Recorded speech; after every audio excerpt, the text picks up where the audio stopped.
मेहुल एक तेजी से भागते हुए चोर का पीछा कर रहा है। चोर बहुत तेज है तो मेहुल चोर को पकड़ने के लिए बाइक उठा लेता है, लेकिन फिर भी चोर को नहीं पकड़ पाता है। कहाँ से आया है ये चोर और ये चोर इतना तेज कैसे भागता है? मेहुल इन्वेस्टिगेशन शुरू कर देता है।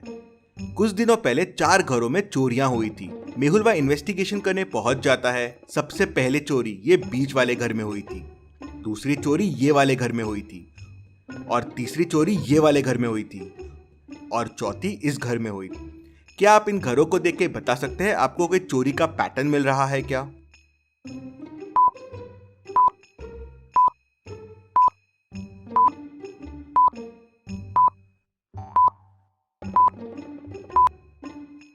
मेहुल पैटर्न समझ जाता है। इंटरेस्टिंग। चोर बस सिंगल हाउसेज में चोरियां करता है। चारों हाउसेज नो फ्लोर्स वाले हैं, मतलब वो ऐसे घर ढूंढता है जिनमें फ्लोर नहीं है। मेहुल पहले घर में पूछताछ करने के लिए अंदर जाता है।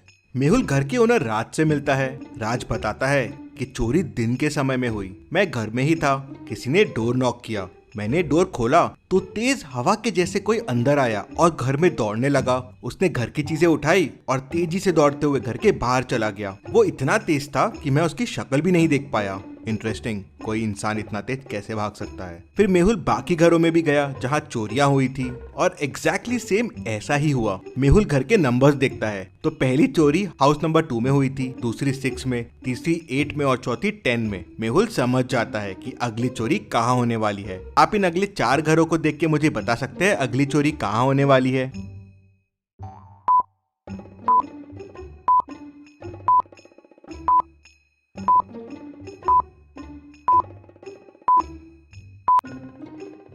घरों के नंबर इंक्रीजिंग ऑर्डर में बढ़ रहे हैं, तो चोरी इन 4 घरों में से ही किसी में होगी। अब चोरी नो फ्लोर वाले घर पे हो रही है और इनमें सिर्फ घर नंबर 18 ही विदाउट फ्लोर है, तो चोर यहीं चोरी करने आएगा। मेहुल पहले से ही हाउस नंबर 18 में पहुंच जाता है और चोर का इंतजार करने लगता है। शाम होते ही डोरबेल बजती है। मेहुल डोर ओपन करता है तो तेजी से एक आदमी अंदर आता है। फटाफट स्पीड में घर का सामान उठाता है और उतने ही स्पीड में भागने लगता है। इतनी स्पीड कि मेहुल कुछ देख ही नहीं पाया। मेहुल उसका पीछा करने की कोशिश करता है, बाइक से भी पीछा करता है, लेकिन उसे नहीं पकड़ पाता। कौन है ये? कोई एलियन तो नहीं या कोई जादूगर है ये? मेहुल इस बात का पता करने के लिए भूल भुलैया साइंटिस्ट के पास जाता है। ये साइंटिस्ट अपने तक पहुंचने के लिए भूल भुलैया रास्ते बना देता है। आप देखिए और मुझे बताइए कौन सा रास्ता साइंटिस्ट तक जाता है।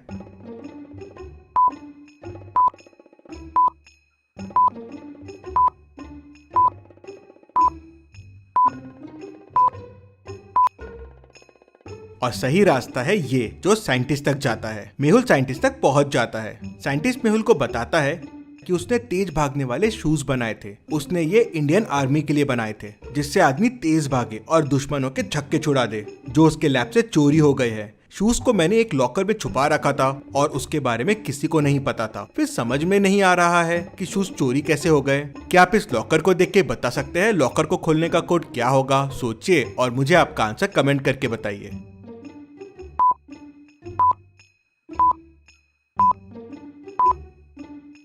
चलिए इसका आंसर देखते हैं। लॉकर के ऊपर एक स्क्वायर है और उसके अंदर एक ट्राइंगल है, तो उसका वैल्यू है 12। मतलब स्क्वायर के 4 कॉर्नर्स और ट्राइंगल के 3 कॉर्नर, तो 4 × 3 हो जाएगा 12। वैसे ही सर्कल के अंदर एक स्क्वायर है, सर्कल के 0 कॉर्नर्स और स्क्वायर के 4 कॉर्नर्स, तो 4 × 0 0। मतलब बाहर और अंदर के नंबर ऑफ कॉर्नर्स का मल्टीप्लीकेशन। तो ट्राइंगल के अंदर एक लाइन है, ट्राइंगल के 3 कॉर्नर और लाइन के 2, तो हो जाएगा 3 × 2 6। कोड 6 से ही तिजोरी का लॉक खोला गया था और चोर शूज लेके भाग गया था। मेहुल साइंटिस्ट से पूछता है, क्या तुम श्योर हो शूज के बारे में किसी को नहीं पता था? तो साइंटिस्ट सोचता है और कहता है, मेरे 5 लैब असिस्टेंट्स को पता था, लेकिन वो तो मेरे साथ ही काम करते हैं। हाँ, लेकिन उसमें से 3 लैब असिस्टेंट नए थे और जो जूता चोरी होने के बाद से गायब है, शायद वो हो सकते हैं। मेहुल सीसीटीवी कैमरे के फुटेजेस देखता है। 3 फुटेजेस को वो बड़े ध्यान से देखता है और समझ जाता है कि किसने शूज चुराए होंगे। क्या आप इन 3 फुटेजेस को देख के बता सकते हैं कौन हो सकता है? सोचिए और मुझे आपका आंसर कमेंट करके बताइए।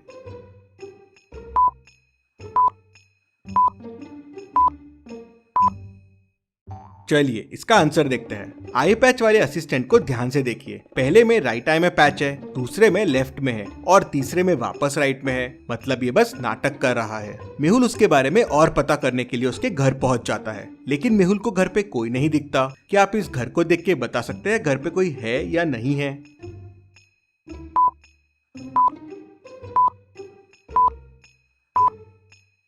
ये कैंडल क्यों जल रही है, मतलब घर में कोई है और कहीं छुपा हुआ है। मेहुल यहाँ वहाँ देखता है तो उसे पर्दे के पीछे कोई दिखता है। मेहुल धीरे धीरे उसको पकड़ने जाता है, लेकिन वो मेहुल को देख लेता है और वहाँ से तेजी से भाग जाता है, इतना तेजी से कि मेहुल उसे पकड़ ही नहीं पाता है। ये तो कंफर्म हो गया कि चोरी इसी ने की है, लेकिन इसे पकड़ा कैसे जाए। मेहुल चोरी के पैटर्न के हिसाब से नेक्स्ट घर में पहुंच जाता है और वहाँ चोर का इंतजार करने लगता है। अब आप पॉज कीजिए और सोचिए कैसे रोका जा सकता है इस चोर को। सोचिए और मुझे आपका आंसर कमेंट करके बताएं।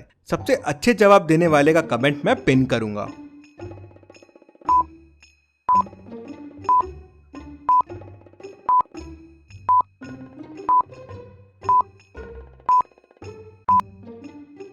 मेहुल ने रास्ते में एक रस्सी बांध दी जो पैरों से थोड़ी ऊपर थी और दिख नहीं रही थी। अब जैसे ही चोर आएगा इस रस्सी से गिर जाएगा। डोर बेल बजती है। मेहुल दरवाजा खोलता है तो हमेशा की तरह स्पीड में चोर अंदर आता है और यहाँ वहाँ सामान उठाने लगता है। तभी उसका पैर उस रस्सी से टकराता है और वो गिर जाता है। मेहुल तुरंत जम लगाता है और चोरों के पैरों से शूज निकाल लेता है। शूज खोलते ही चोर की स्पीड चले जाती है और मेहुल उसे पकड़ लेता है और जेल में बंद कर देता है। Detective Mehul rocks. इसी बात पे जल्दी से वीडियो को लाइक कर दीजिए। चलिए अगली पहेली देखते हैं। एक जंगल में एक आदमी की डेड बॉडी मिलती है। मेहुल वहां पहुंच जाता है। डेड बॉडी पे कोई खून नहीं होता, लेकिन गर्दन पे फिंगरप्रिंट्स के निशान होते हैं। मेहुल जंगल में सर्च करता है तो उसे 4 सस्पेक्ट्स मिलते हैं। स्केलेटन, मैंने खून नहीं किया है, मैं क्या करूंगा खून करके, मुझे ना भूख लगती है ना प्यास। स्कैरक्रो कहता है, मेरा काम तो बस क्रो को भगाना है, मैं क्यों करूंगा खून, मैंने नहीं किया है। मम्मी कहती है, मैं इंसानों को परेशान नहीं करती हूँ, बस अपने पिरामिड में ही रहती हूँ, मैंने नहीं किया है। ज़ॉम्बी कहता है, मेरा पेट तो भरा था तो मैं क्यों मर्डर करूंगा, मैंने नहीं किया है। क्या आप चारों की बातें सुन बता सकते हैं मर्डर किसने किया होगा? सोचिए और मुझे आपका आंसर कमेंट करके बताइए।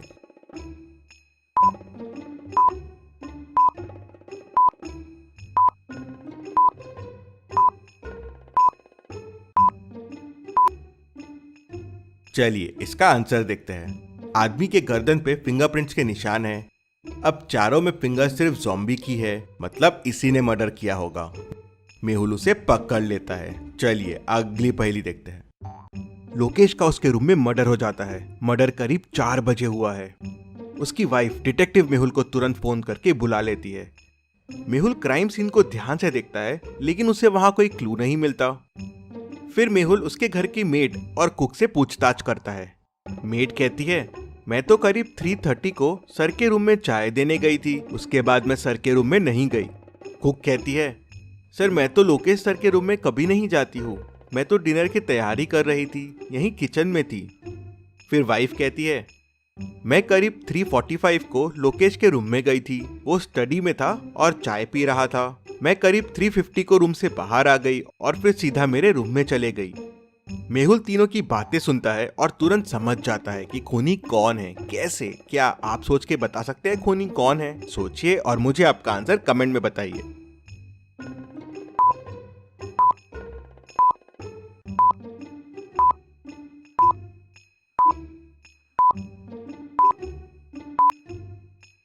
चलिए इसका आंसर देखते हैं। वाइफ जब रूम से बाहर आई थी तो करीब 3:50 हुए थे और चाय का कप रूम में ही था। लेकिन जब मर्डर हुआ तो चाय का कप रूम में नहीं था।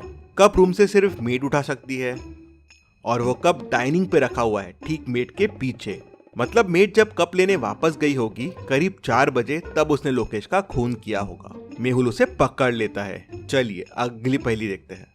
मेहुल एक हेलीकॉप्टर में ट्रैवल कर रहा था, तभी प्लेन क्रैश हो जाता है। मेहुल के पास कोई पैराशूट नहीं था तो वो वैसे ही कूद गया। मेहुल को नीचे गिरने के लिए 2 ऑप्शंस दिखते हैं। पहला तो ये पानी में गिर सकता है, दूसरा ये घास फूस के पहाड़ पे। क्या लगता है आपको मेहुल को क्या चुनना चाहिए गिरने के लिए? सोचिए और मुझे आपका आंसर कमेंट करके बताइए।